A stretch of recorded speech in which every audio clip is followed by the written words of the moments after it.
Hi, and welcome to our first episode of Dish at Home. As Dish employees, we take pride in the work we do out in the field, but with a little bit of adventure and a little bit of curiosity, we can apply those same principles that we use at work, but at home, and keep our home running smoothly.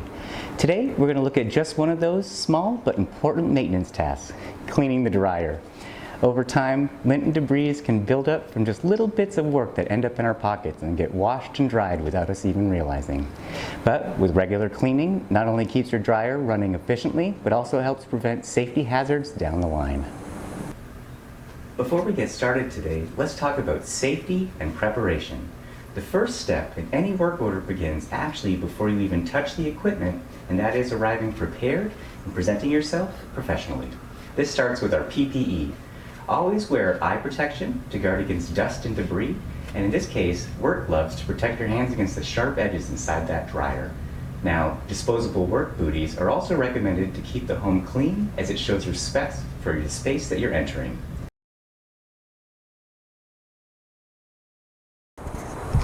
Now that we have moved the dryer to a safe location to work on, we have our front-loading electric dryer.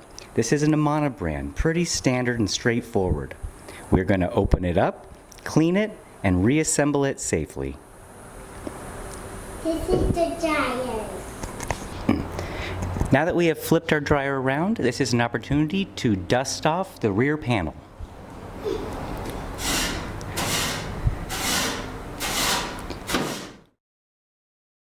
All right, well, now that we have that panel dusted, there are 7 screws removing this panel. To remove them all, we're going to need our 1/4 inch Milwaukee bit driver, and we're going to put that on our M18 impact wrench. All right, don't be scared now, because sometimes dirt and debris may fall out. All right, and don't be scared here either, because sometimes dirt and goodies may fall out. Those are the noises you've been hearing before your night shift, you know, the ones in the back. But anyways, let's take this panel off and put it aside.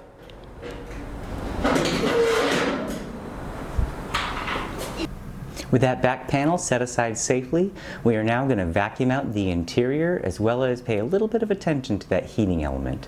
This is going to require our M18 Milwaukee shop vac. Once I get that turned on, we're going to go ahead and vacuum everything up and then see what we got. Now that we've cleaned the rear, we're going to focus ourselves on the top. We are going to remove the lint. By pulling the lint trap out, it is going to expose the 2 Phillips head screws that we're going to have to remove. This is when our Phillips head screwdriver comes in handy.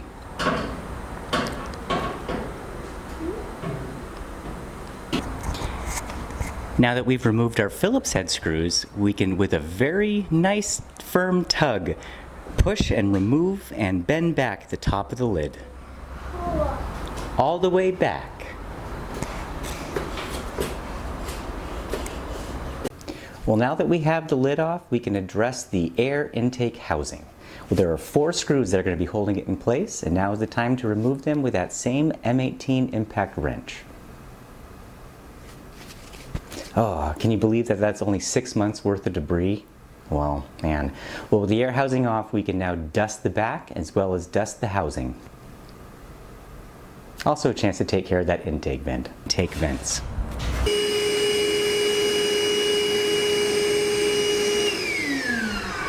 Perfect. All right, let's go ahead and firmly close the lid now.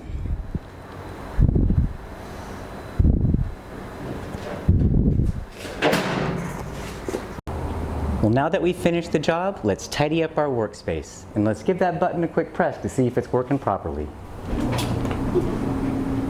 Music to my ears.